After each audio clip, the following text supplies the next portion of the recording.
Assalamualaikum, my all beautiful mommies and mommy to be. So this is finally the most awaited topic, and when I'm saying most awaited topic, I mean it because मुझे इसकी इतनी ज़्यादा request आई हुई थी कि मैं बता नहीं सकती। बहुत सारी लड़कियों ने मुझसे पूछा हुआ था कि हम एक्सपेक्ट कर रहे हैं इस मंथ प्लीज़ हमसे अपना एक्सपीरियंस शेयर करें, हमसे अपनी स्टोरी शेयर करें, अपनी जर्नी शेयर करें। आई एम श्योर कि काफ़ी सारी लड़कियों के लिए तो मैं लेट हो चुकी होंगी बिकॉज मैं अपनी मेरा के साथ मुझे बिल्कुल भी टाइम नहीं मिल रहा, और ये आई डोंट नो किस तरह से मुझे टाइम अभी मिला और मैं ये वीडियो रिकॉर्ड कर रही हूँ। एंड आई मेक श्योर कि ये रॉ हो और अनएडिटेड हो, बहुत ही कैजुअल सी वीडियो हो बिकॉज ये एक हार्ट टू हार्ट टॉपिक है जिसके ना तो मैंने पॉइंटर्स लिखे हैं ना मैंने इसके बारे में कुछ सोचा है। बस मुझे इतना पता था कि मैंने अपना डिलीवरी एक्सपीरियंस आप सबसे शेयर करना है। And here I am in front of you. मेरे हाथ में कोई नोटबुक नहीं है, कोई कुछ नहीं है। And when I am saying casual, ये कैजुअल ही होगा हमारी heart to heart discussion. So the story is के I went on 9th of August, 9th of July I am sorry, and I went to the hospital 9th of July को casual checkup करवाने। कुछ मैंने doctor से पूछना था और कुछ थोड़े अप्स एंड डाउन चल रहे थे, तो मैं अपना कैजुअल चेकअप करवाने 1 AM हमीद लतीफ़ गई with my husband and Hafsa sister in law. वहाँ जाके जी मेरा थोड़ा बहुत चेकअप हुआ। डॉक्टर ने कहा नहीं, आपकी लेबर नहीं स्टार्ट हुई, आप थोड़ा सा जो भी उन्होंने मुझे कुछ बेबी की हार्ट बीट चेक की, इसके अलावा बाकी सारी चीज़ें चेक की। एंड देन उन्होंने मुझे तकरीबन 2:30 पे मुझे बोला कि आप घर जा सकती हैं। फिर उसने दोबारा से जाने से पहले बेबी का हार्ट रेट चेक किया, मेरा सारा चेक किया, तो उन्होंने कहा नहीं, आपकी लेबर स्टार्ट हो रही है। तो मैंने कहा मुझे एक्चुअली इतना कुछ फील नहीं हो रहा, तो उन्होंने कहा कि नहीं, आपकी लेबर एक्चुअली स्टार्ट होने वाली है, तो आपको एडमिट होना पड़ेगा। सो देन हम लोगों ने एडमिशन फॉर्म वगैरह सारा कुछ फिल किया। 9 जुलाई की ही बात है, रात को तकरीबन 2:30 बज चुके हुए थे। हम लोगों ने एडमिशन फॉर्म फिल किया एंड देन हम लोगों ने अपना जो रूम था वो ले लिया। बेसिकली लेबर रूम हमने लिया एग्जेक्टिव वाला। एग्जेक्टिव में हमीद लतीफ़ में क्या होता है कि जो उनका नॉर्मल लेबर रूम होता है उसमें सिर्फ एक फीमेल अलाउड होती है, तो मुझे ज़्यादा कंफर्टेबल फील होता है जलाल के साथ। सो हम लोगों ने एग्जेक्टिव लिया, उसमें क्या था कि 1 मेल एंड 1 फीमेल अलाउड था, तो हमने वो वाला ले लिया। मेरे साथ हफ्सा और जलाल थे, तो दोनों वहीं पे रुक गए।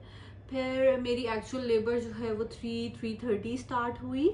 एंड देन मेरे दिल में सिर्फ एक ही डर था, मुझे कट से बहुत ज़्यादा डर लगता है, और मुझे ज़िंदगी में कभी एक दफ़ा सिर्फ मेरे यहाँ पे कट लगा था और स्टिचेस लगे थे, बाकी अल्हम्दुलिल्लाह मुझे कभी कोई स्टिचेस कभी कुछ नहीं लगा। तो मुझे बेसिकली स्टिचेस से डर लगता था कि मैंने सी सेक्शन नहीं करवाना, उसमें मुझे कट लगेगा, मुझे स्टिचेस लगेंगे और बाद में मुझे दर्द होगी। तो जो भी है ऑन स्पॉट दर्द मैं बर्दाश्त कर लूँगी, मैंने बाद में नहीं बर्दाश्त करना। So this was the reason कि मैं चाहती थी कि मेरी नॉर्मल डिलीवरी हो, और थ्रू आउट 9 months मैंने यही दुआ की। और उसके बाद ड्यूरिंग माई लेबर भी मैं यही दुआ करती रही कि अल्लाह ताला बस मेरी नॉर्मल डिलीवरी हो, प्लीज़ मेरी हेल्प कर दे, और मैं आयत करीमा पढ़ती रही। सो उसके बाद फिर लेबर आहिस्ता आहिस्ता करके एपिड्यूरल का एक्सपीरियंस मैं बाद में शेयर करूँगी आपसे अलग वीडियो में। अभी सिर्फ मैं बता देती हूँ कि एपिड्यूरल मैंने किस टाइम लगवाया और क्या सीन था। लेबर मेरी 3 o'clock स्टार्ट हुई एंड मेरा दोपहर के 4:15 पे पैदा हुई। So this was around 13 hours of labour जो मेरी रही। And trust me, it wasn't easy. This was the most difficult situation, most difficult hours of my life। उसमें बस ये आप सोच रहे हो कि बस ये टाइम गुजर जाए, किसी तरह से ये टाइम गुजर जाए। मतलब मैं माशाल्लाह बहुत स्ट्रांग हूँ। मुझे नहीं पता बाकियों का, कुछ मेरी फ्रेंड्स ऐसी हैं जिनका मुझे पता है, जिन्होंने पहले ही डॉक्टर को बोल दिया था कि नहीं, हम दर्द बर्दाश्त नहीं कर सकते, तो हमें सी सेक्शन ही करवाना है। So I am one of those जो लॉन्ग टर्म का सोचती है, शॉर्ट टर्म का नहीं। तो मैंने यही सोचा कि यार बाद में मुझे ज़्यादा पेन होगी जब उन्हें ऑब्वियसली सारा कट लगाएंगे, स्टिचेस होंगे, फिर मैं इतने दिन इंतज़ार करूँगी, वो हील होंगे, तो मैं ऑन स्पॉट दर्द बर्दाश्त कर लूँगी। लेकिन एक मोमेंट वहाँ पे ऐसा आ गया था, तकरीबन 8 o'clock मुझे ना एपिड्यूरल लगा। तो 7 6:30 से 7:30 8 ओ क्लॉक तक वो टाइम था कि बस मैंने कहा नहीं बस अब नहीं अब नहीं, अब मुझे एपिड्यूरल लगा दो, अब नहीं मैं ना।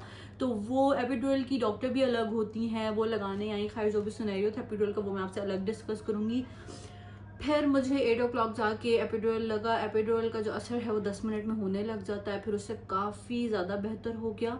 और उसके बाद जो है वो 4:15 पे मेरा हुई। और ओवरऑल जो एक्सपीरियंस था, सब लोग ये कहते हैं कि जब आप अपने बेबी को देखो तो सारी दर्द भूल जाती है और सब कुछ, ऐसा बिल्कुल भी नहीं है। मैं आपको रियलिटी की बात बता रही हूँ। हाँ, ये एक आप कह सकते हैं कि एक मुहावरा हो या इस तरह की बात होगी कि इतनी खुशी होती है माशाल्लाह उसको देखने की कि आप खुश हो जाते हो, लेकिन दर्द आप नहीं भूल सकते क्योंकि वो दर्द इतना ज़्यादा होता है कि आप भूल ही नहीं सकते। सो आई रिमेंबर जब माशाल्लाह डॉक्टर फ़ारूक ज़मान है मेरे हमीद लतीफ़ के, उन्होंने मेरा किया था मेरी डिलीवरी। और यहाँ पे बहुत से लोग पूछेंगे मेल से करवा लिया, मेल से क्यों करवाया, फीमेल से क्यों नहीं करवाया? तो मेरी अपनी मर्ज़ी थी, मेरे घर वालों की ऑब्वियसली मर्ज़ी थी, मेरे हस्बैंड की मर्ज़ी थी, तो मैंने करवाया। इसमें आप लोगों को मेरे ख्याल से कोई मसला नहीं होना चाहिए कि मैंने मेल से करवाया या फीमेल से करवाया। मेरी प्राइवेसी है और मेरी मर्जी है तो मैंने करवा लिया। आप लोगों को जिस तरह से वो बेहतर लगता है आप उस तरह से करवाएं। हाँ, डॉक्टर फ़ारूक ज़मान के नीचे उनके अंडर बहुत सी फीमेल डॉक्टर्स हैं, बहुत अच्छी हैं। डॉक्टर आयशा हैं, डॉक्टर आमना हैं, डॉक्टर रुबीना हैं जो डॉक्टर फ़ारूक की ही टीम की हैं। लेकिन डॉक्टर फ़ारूक ज़मान सबसे सीनियर है और मेरी यही मर्जी थी कि मैंने डॉक्टर फ़ारूक से ही करवाना है। वो लोग पूछते हैं अगर आपने डॉक्टर फ़ारूक से करवाना है या किसी और से करवाना है, आप जिससे भी कंफर्टेबल हैं। सो मैंने अपनी मर्जी से डॉक्टर फ़ारूक ज़मान को चूज़ किया था डिलीवरी के लिए। और माशाल्लाह डॉक्टर फ़ारूक ज़मान इतने अच्छे हैं कि जो उन्होंने बोला था उसी तरह से हुआ। उन्होंने मुझे तकरीबन 10 बजे आके बोला कि आपका जो है वो तकरीबन आई गेस के 6 सेंटीमीटर डायलेट हो गया हुआ है, तो आपका 4 बजे हम लोग आपको ना ले जाएंगे डिलीवरी रूम में। उसके बीच में काफ़ी सारी उनकी टीम की डॉक्टर्स आई, डॉक्टर आयशा आई, डॉक्टर आमना आई, और भी 1-2 डॉक्टर्स आई। वो चेक करते रहे और किसी एक ने बोला 1 बजे हो रहा है, फिर दूसरे ने बोला 2 बजे हो रहा है, लेकिन जो डॉक्टर फ़ारूक ज़मान ने बोला हुआ था कि 4 ओ क्लॉक होगा वही हुआ। 4 ओ क्लॉक मैं डिलीवरी रूम में गई एंड 4:15 पे, बल्कि 4:05 पे मेरा हो चुकी हुई थी। 4:15 तक तो वो स्टिचेस वगैरह में टाइम लगता है। और कुछ लोग ये पूछ रहे थे कि नॉर्मल डिलीवरी में स्टिचेस क्यों, आप स्टिचेस का क्यों कह रही हैं? सो आप कुछ गूगल पे भी स्टडी कर लें। ऑब्वियसली मैं इस तरह से एक पब्लिक प्लेटफॉर्म पे इतना खुल के नहीं बता सकती, मुझे कंफर्टेबल इतना फील नहीं होता, बट मैं थोड़ा सा आपको बता देती हूँ कि एपिसियोटमी होती है। आप उसको गूगल कर सकते हैं। एपिसियोटमी का मतलब है कि एक कट लगता है आपको छोटा सा, सो दैट बेबी जो है वो इजीली बाहर आ जाए। तो वो कट को बंद करने, वो कट खुद लगाते हैं डॉक्टर, और उसको बंद करने के लिए स्टिचेस लगते हैं आपको 6 से 8, जो डिजॉल्वेबल होते हैं आपके, वो 20-25 दिन में डिजॉल्व हो जाते हैं। और जो लोग ये कहते हैं कि यार नॉर्मल डिलीवरी में तो बहुत जल्दी आप रिकवर कर जाते हो, तो मैं आपको वो भी बता देती हूँ ऐसा बिल्कुल भी नहीं है। शुरू में आप इतना एक्टिव इसलिए फील कर रहे होते हैं क्योंकि उन्होंने आपको इतने पेन किलर्स लगाए होते हैं, इतने इंजेक्शन लगाए होते हैं कि सारी चीज़ जो है वो आपकी सुन हुई होती है। मैंने क्या किया कि जब मैं फर्स्ट डे घर वापस आई, मतलब एक दिन मैंने स्टे किया, 9th को मेरा हुई, मैंने 10th को स्टे किया, 11th को मैं वापस आई, 11th की दोपहर को मैं वापस आई। तो मैं आई वॉज फीलिंग वेल, मुझे बहुत अच्छा फील हो रहा था और मुझे एज सच इतनी पेन नहीं हो रही थी। तो मेरा रूम ऊपर है, तो मुझे मेरी मामा ने भी मना किया हुआ था, मेरी मदर इन लॉ ने भी मना किया था इतना ऊपर नीचे ना चलो, इतना एक्टिव ना फील करो, फिर बाद में तुम्हें ही मुश्किल होगी। तो मैंने कहा नहीं नहीं नहीं, आई एम फीलिंग वेल, मैं जा सकती हूँ, ये वो मेरी चीज़ें ऊपर है, मैंने जानी है। तो मुझे सबने कहा नहीं तुम मंगवा लो ये वो, तो बस मैंने कहा नहीं मैंने जाना है। तो मैं ऊपर गई, नीचे गई, मेरे यहाँ की चीज़ें कुछ ऐसी थी जो एक्साइटमेंट में मैंने ही रखी हुई थी, मुझे ही पता थी। प्लस हफ्सा ने रूम डेकोर करवाया हुआ था, तो मैंने कहा नहीं मैंने देखना है जाके ना। तो मैं ऊपर आई, फिर नीचे गई, सबसे मिलने, गेस्ट वगैरह आए उनसे मिलने, नीचे चली गई, फिर मैं ऊपर आ गई, फिर नीचे चली गई। 2 दिन बाद मेरी इतनी तबीयत ख़राब हुई कि I can not even tell. वो जब सारे इंजेक्शन वगैरह का असर उतरा और मेरी हालत इतनी बुरी कि मैं बैठ भी नहीं सकती थी, इतनी पेन थी। उसके बाद फिर मैंने अपनी डॉक्टर को मैसेज किया, मैंने उनको बोला कि जी मुझे इतनी पेन हो रही है, मैं क्या करूँ। फिर उन्होंने मुझे 2 पेन किलर्स बताई, 2 एट अ टाइम, आपने एक टाइम लेनी है, फिर 2 एट अ टाइम। इसमें एक ब्रूफिन थी या ना एक आई डोंट नो कौन सी थी, वो आपने सुबह दोपहर शाम लेनी है, ज़्यादा पेन हो, और अगर थोड़ी कम हो तो सुबह और शाम लेनी है। फिर मैंने तकरीबन 7 डेज वो ली और 7 दिन मैं नीचे ही रही। और तब जाके वो थोड़ा सा हील हुआ। प्लस क्रीम उन्होंने माइसिट्रोसिन, मुझे क्रीम बहुत अच्छी क्रीम है माइसिट्रोसिन, आपने लगानी होती है स्टिचेस पे क्रीम, और साथ आपने उसको साफ रखना होता है स्टिचेस को, एंड साथ आप पेन किलर वगैरह लें तो वो 7 to 10 डेज में हील हो जाता है अगर आप एक ही जगह पे रहें। अगर आप नहीं एक जगह पे टिक के रहेंगी तो मेरा तो तकरीबन मुझे 30 डेज लग गए थे हील होने में। 30-35 डेज के बाद बिल्कुल ठीक हो जाता है वो। और वैसे आपकी जो ओवरऑल इतना आपका लूज हुआ होता है सारा ब्लड वगैरह सब कुछ, उसको रिकवर होने में 6 मंथ्स लग जाते हैं। अभी भी मुझे 3 मंथ्स हो गए, मतलब मेरा 3 मंथ्स की हो गया, अभी भी मुझे डॉक्टर ने कहा है कि आपने डाइट नहीं करनी। हाँ, आप अब जंक फूड ना खाएं, आप ड्रिंक्स ना पिए, लेकिन जो अच्छी वाली चीज़ें, जो घर का खाना है, और जैसे आप कहो कि मैंने डाइट करनी है, मैं रोटी खाना छोड़ रही हूँ या चावल खाना छोड़ रही हूँ, वो नहीं, वो आप 6 मंथ्स बाद। और जिम आप नहीं जा सकते, जिम आप 6 मंथ्स बाद जा सकते हो, बिकॉज अंदर से बॉडी को ओवरऑल 9 मंथ्स लगे हैं बॉडी चेंज होने में अंदर से, तो उसको हील होने में तकरीबन 6 महीने लग जाते हैं। इसके अलावा इजी बिल्कुल भी नहीं होता, लेकिन इतना माशाल्लाह ये खुशी वाली बात है। मतलब आप अपने अराउंड देखो तो बहुत सारे ऐसे लोग हैं जिनको मतलब अल्लाह ताला सबको इस नेमत से नवाजे, तो वो सारी चीज़ें आप सोच के मतलब अल्लाह का इतना शुक्र अदा करते हो। जब आप अपने बेबी को देखते हो तो मेरे इतनी दफ़ा मुंह से शुक्र, अल्लाह का शुक्र का वर्ड निकलता है कि मतलब अल्लाह ताला ने इतनी खूबसूरत नेमत से आपको नवाजा है। बहुत सारी ऐसी देयर वर नाइट्स के मैं मेरे गोद में मेरा होती थी और मुझसे बैठा नहीं जाता था और मैं रो रही होती थी लिटरली ना, मेरी आंखों से आंसू गिर रहे थे। तो जलाल मेरे साथ होता था मेरे साथ हर टाइम, माशाल्लाह वो मेरे साथ होता है। बट मुझे ये होता था कि यार मतलब आप मेरा साथ तो दे सकते हो, लेकिन मेरा मतलब मेरे दर्द को कम तो नहीं आप कर सकते ना।